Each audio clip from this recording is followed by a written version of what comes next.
All right, we'll give it another 1 or 2 minutes for folks to join. We'll probably only do about 30 minutes today with the group. We've got a hurricane inbound to our area that we still need to prep for. So anyways, give it a minute or two and we'll get started, guys.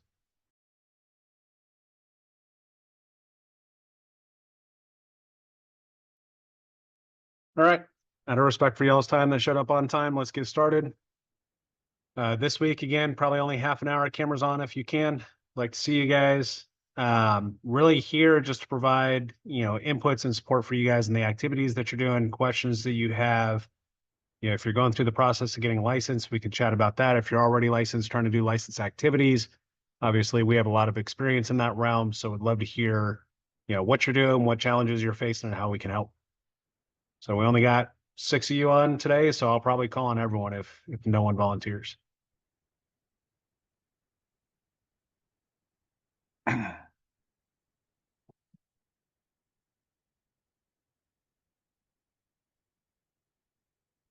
Go for it.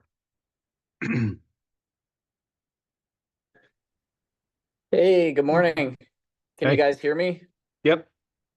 Okay, I just had to switch over to my phone, so I'm just working through those technical issues. But yeah, I hope everyone's doing well. Al here from Colorado. Just got a question for you, David. Just going forward, about 2 more months in the SkillbridgeRE program, kind of working through the SkillbridgeRE and then working. It's been a slow go for getting my license. Just the CE shop, great program, but I'm just a tough time getting through the content that they're providing.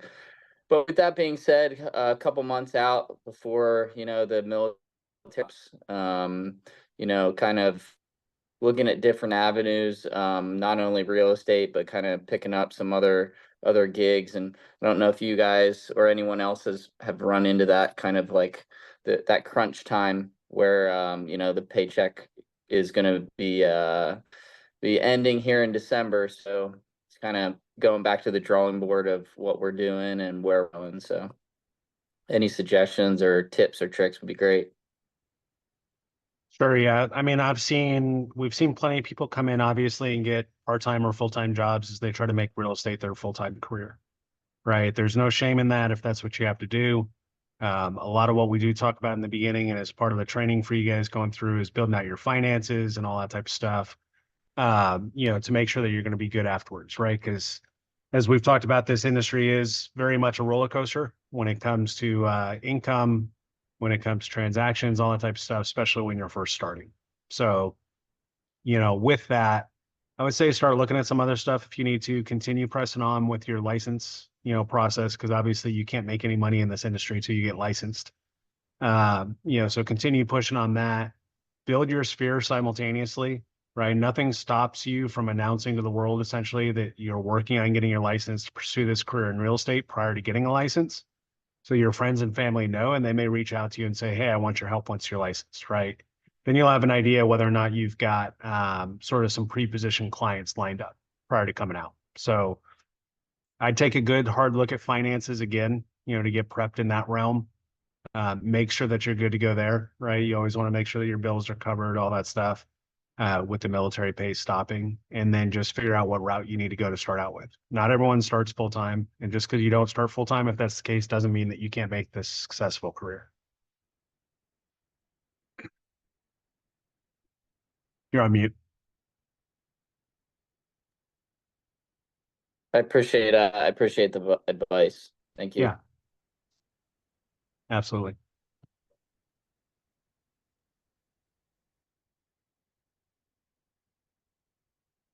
All right, who's up next?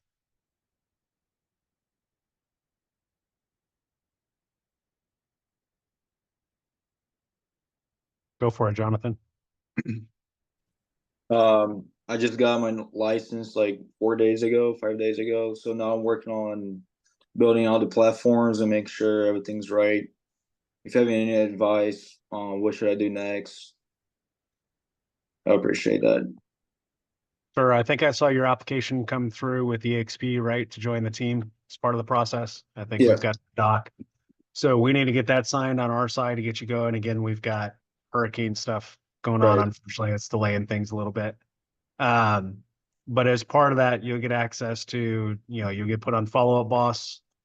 So I would not do your business cards yet, just because you're going to get a Follow Up Boss number that you're going to want to use. I've talked about this before. One of the mistakes we made when we started in this industry, our cell phone number, personal, went out to everybody, right? Because that's all we had. We didn't have a CRM at the time. We operated off Word docs and spreadsheets and Post-it notes and everything else when we started off at KW. And honestly, we had no mentorship and no folks that were super successful guiding us like we had once we joined our, EXP. And so you'll get a Follow Up Boss specific number. I would keep all your business stuff to that, which means you're going to want to delay doing your business cards till you get that number so you can put that on there. You're also going to have a team email account that you'll need to use, so that'll need to go on there. So we're going to need to get you set up on that for you to do your business cards. All right, sounds good. Yeah. Thank you. Once you get all of those, you'll get graphics and stuff that Cecilia will make for you. Right? Okay. So another one of our team members. And once you get those graphics, that's what I would use, start blasting out on social media and all that stuff to announce. You can still do your announcement now, right? Just with a headshot or whatever that you got licensed, right? Again, one of the big things is don't be a secret agent. So make Okay. sure everyone knows you're in this industry, you want to serve. The next stuff would be you're probably getting fire hosed with a ton of EXP stuff, right? As you've onboarded. Yep. Start working through all that stuff. There's a ton to work through there. There are realistically more tools, training, et cetera, than you're ever going to use. And Right. so it's picking out the right things that work for you to help you build your business, right? I would recommend going to expcloud.com, pick out some trainings that you want to go to and put those on your calendar each week. You can look on there for like the next 2 to 3 months worth of training, right? Just identify those. And even for our unlicensed folks, you guys have access to EXP World through Conrad getting you a pass, right? A 2-week pass at a time. Use those trainings to your advantage. They're great, done by national best of the best folks. Go on there, listen to how to get listings if that's your approach. Listen to how to do FSBOs. Start doing the SkySlope forms training because you're going to need to know that at some point anyways. So why not do it now before you're licensed, before you can produce any money, right? Do it as part of your prep training for now, to give your mind a little bit of a break from the actual license test prep, right? Because there's only so much you can study on that stuff before you burn yourself out. And Alexander, back to your question, like make sure you're on Prep Agent, Aceful Agent. I think there's a couple others. Those are all good for license prep as well, for the test prep as you go that route. But Jonathan, with you coming onto the team, like let us know, as you onboard and stuff, you're going to have questions, man. There's going to be bumps in the road with onboarding with EXP. There'll be bumps in the road with onboarding with us. We've got stuff figured out. We have SOPs for it, but tech doesn't always work perfectly. Right. Yeah. So last passes, we're sharing passwords with people. The last 2 people we shared with, we've never had issues. Last 2 people, they're not seeing the password show up. So we're having to tell them, okay, uninstall, reinstall, let's resend, I'm working through all that stuff. So I will say that the worst part about EXP, and probably most companies, but the worst part about EXP is onboarding. And they've gotten a lot better. But again, there's just so much stuff to get through that it's very easy as an agent to feel lost. Yeah. Yep. All right. Thank you. Yeah, you're welcome. I actually have another question. Go for it. What's the advantage of opening an LLC? Yeah, we get asked the question a lot. There's no advantage really from whether or not you can do business expenses because you can do that as a sole proprietor. So let me do the normal caveat. I'm not a tax advisor. I'm not a business consultant, whatever, right? I don't form your LLCs for you, just speaking from my knowledge that I have on it. So you can claim business expenses just as a sole prop, right? It gets filed differently on your tax forms. It's actually cheaper to do it that way because you're not filing for a separate business like an LLC, which is why most CPAs that I talk to don't recommend you form an LLC for your real estate business until you're somewhere between the $40,000 to $60,000 income range. So having the LLC is going to create additional expenses. It creates the requirement to have separate accounts and all that stuff. Your taxes, typically to file an LLC tax return, if you use a tax advisor, is going to cost you $400 to $700, somewhere in that range each year. But the advantage of the LLC is you can go find, especially if you do an S corp election, right, which where most people go once they form the LLC, is you can find out what a reasonable salary is for a person in your position with your experience in your industry. As a real estate agent, depending upon where you are in the country, it's probably between 30 to 60,000 a year is the normal salary, right? Is what's seen on Indeed.com and other places.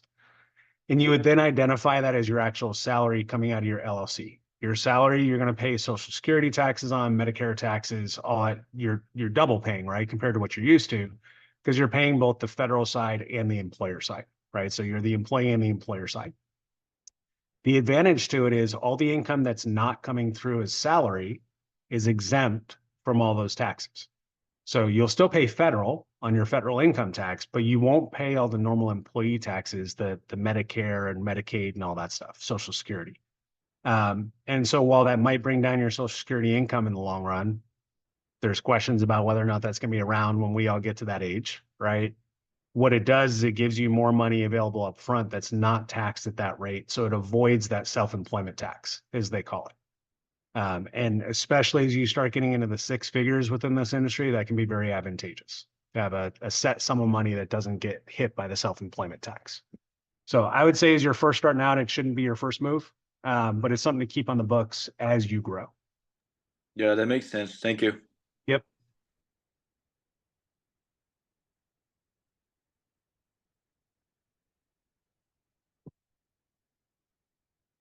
All right. Who wants to go next?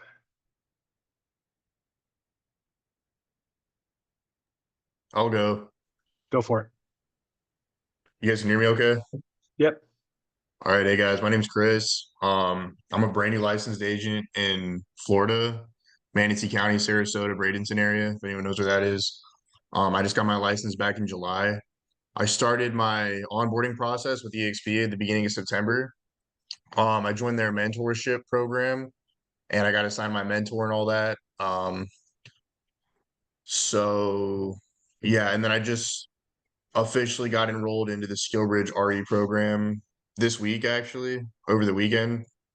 I signed the agreement, so I'm brand new to the team now, but I have been onboarding with EXP for the past 2 weeks now. So that's kind of where I'm at. I've been hanging out with my mentor. We've been going over a lot of things together. We hosted a open house yesterday, not yesterday, Sunday. It was my first time doing that. So I just kind of hung back, got a little bit of experience, and kind of watched how she handled that.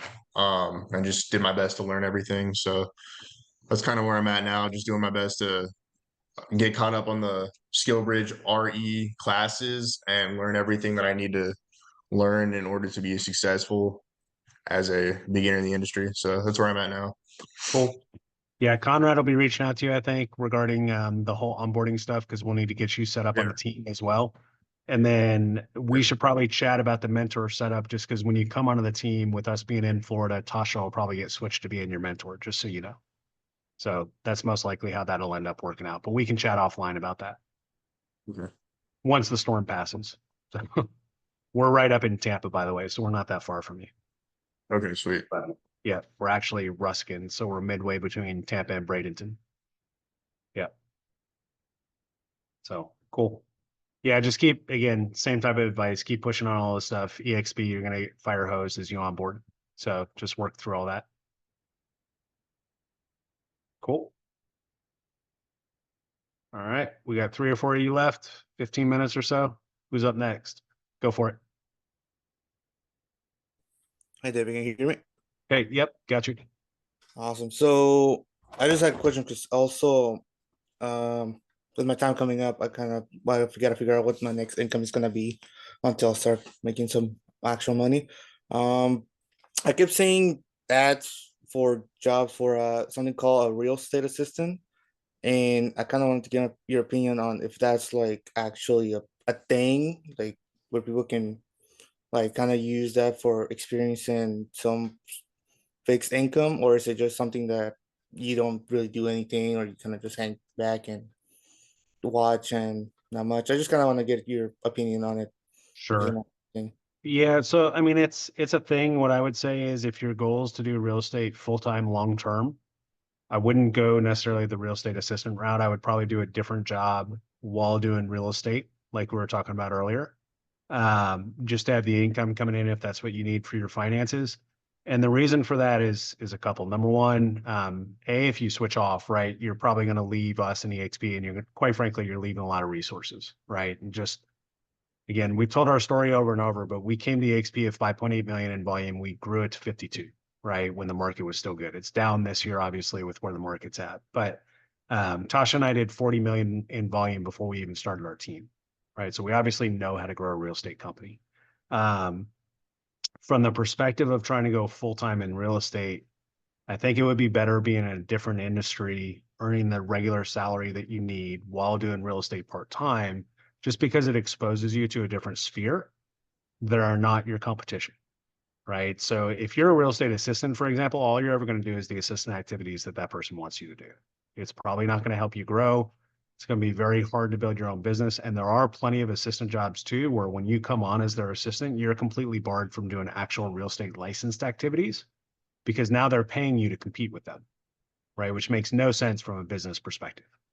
So, you know, and there's even some that'll do non-competes for years after and all that stuff, depending upon the state, those are either legal or not allowed, right? Depending upon where you're at. But yeah, I would probably do something different where you have a little bit of work time flexibility, or at least you're available in, you know, the afternoon hours on weekdays and you're off on the weekends, because that's going to be your prime time that clients need help. You know, there's going to be times throughout the day that they want a response back, et cetera, but most clients aren't going to see homes during the week unless they're military coming to house hunt, right? Most clients are following the same type of work schedule as other folks, working Monday through Friday, off on the weekends, and they want to go see homes either at nighttime during the week or on the weekends. So I think you can balance the two with the goal of going full-time long-term. I personally, if I were in your shoes, would not do the real estate assistant route for those reasons. Got it. Thank you. Yep, you're welcome. Would you recommend that he eventually works for a builder for those I don't reasons? I mean, I don't love builders. You can. Again, you're going to leave EXP, you're going to leave the resources. There's advantages and disadvantages. The advantage I would say on the builder side is it's going to be more like an office job. It's going to be more of a salary with a little bit of commission base. But typically, even in a builder, if you're killing it, selling out the community, whatever, you've got a pretty solid ceiling on where you can go income wise, right? That's why you'll see when you walk in, a lot of the builder sales associates seem to not really care too much. It's because they're not really making much more when you walk in the door, right? Liken it to car salesmen. If they didn't get a boost by every car that they sold when you came in and it was a decent boost, they wouldn't all be running after you when you hit the door. They'd be like, I don't care. Let someone else go do the work, right? I'm going to sit here and sip my coffee and make the same amount of money. So, you know, one of the things I personally love about real estate, and it just depends upon your risk tolerance, where you're at financially, what your goals are, all that type of stuff. There's no one right answer. But the thing that Tasha and I truly love about it is the negative side, you can make nothing in this industry and you can actually go negative, right? You can have zero income and spend a ton of money on ads and everything else and spend more money than you actually make in the year. And I know and have some friends in the industry that do that. You can also go from having not a great year to having six-figure years and then mid-six figures and then seven-figure years. And we've done that, right? And so I will tell you, it's very empowering.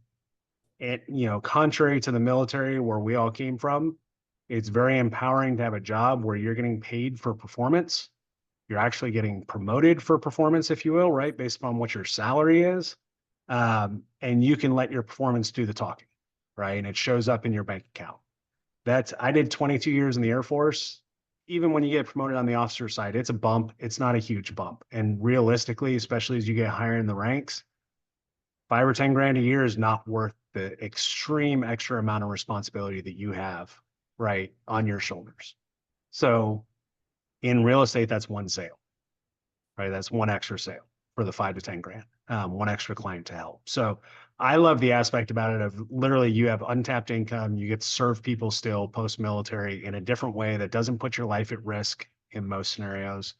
Not to say that you don't need to be safe going to show homes, but you know, you're not going to war, right? You've got a decent opportunity at a good salary. I don't know. I don't like the idea of just sitting around a builder's office doing the same thing every day, running paperwork, trying to sell lots in a community. Again, everyone's different. For me, that just wouldn't get me excited to go to work each day. Yeah. So hope that helps.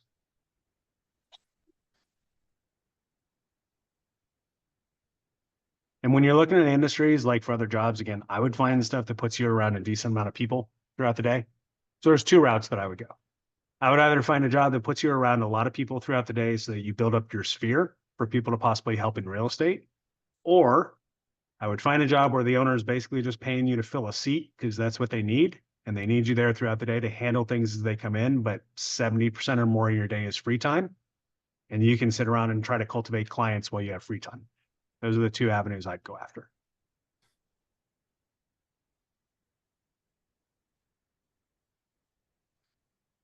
All right, cool. Any follow-ups or are you good with that? I'm good. Okay, cool. Who wants to go next?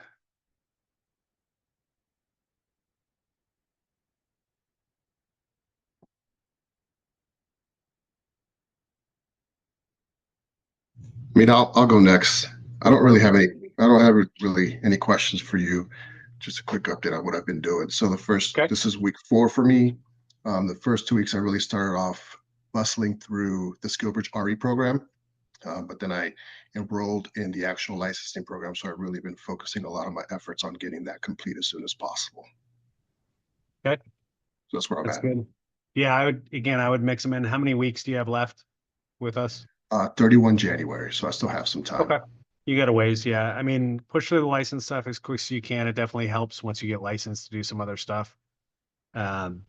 You get unrestricted EXP World access at that point. You don't have to ask for a pass every 2 weeks. There's a bunch of other stuff that you get access to. So that'll be helpful. Again, start getting your name out there too, if you haven't, right? Just make sure that those around you, especially those that you're closer with, know what you're doing, why you're doing it, and that you're there to help them. Because most of them aren't going to look to do something in the next 2 months, right? But that way, when they do decide to make that move, hopefully you're their go-to to start talking to about it and get updated on the market. Track when the Fed's meeting, track the impact. I don't know if you guys looked at the stuff that I posted. I think it was in the general channel on Slack. As predicted, mortgage rates didn't really drop. They pretty much stayed the same, went up slightly after a 50 basis point cut by the Fed. So a lot of that was already priced in because your 10-year treasury yields, they fluctuate all throughout the day.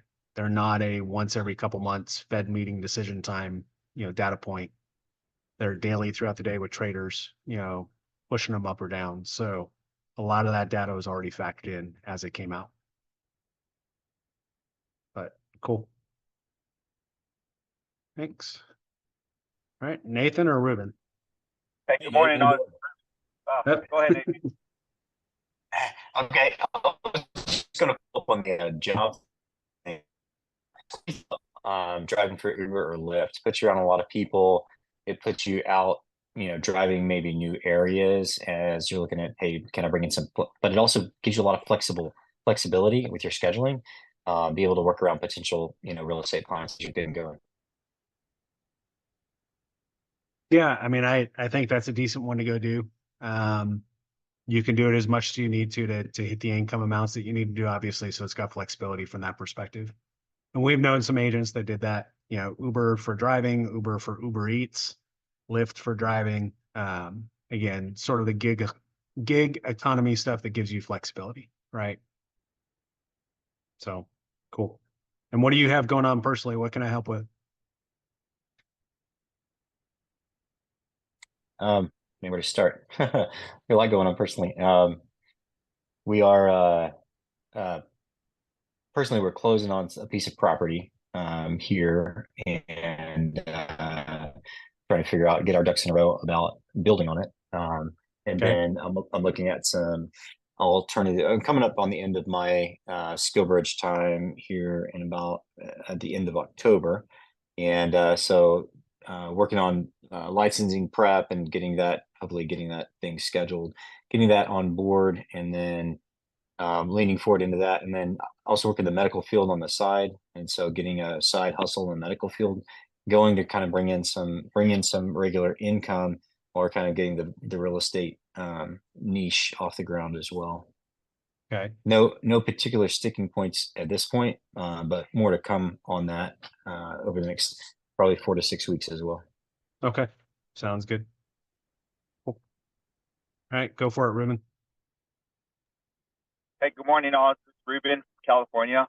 So I think with me, right, I'm on my way out of retiring after 21 years in the Marine Corps.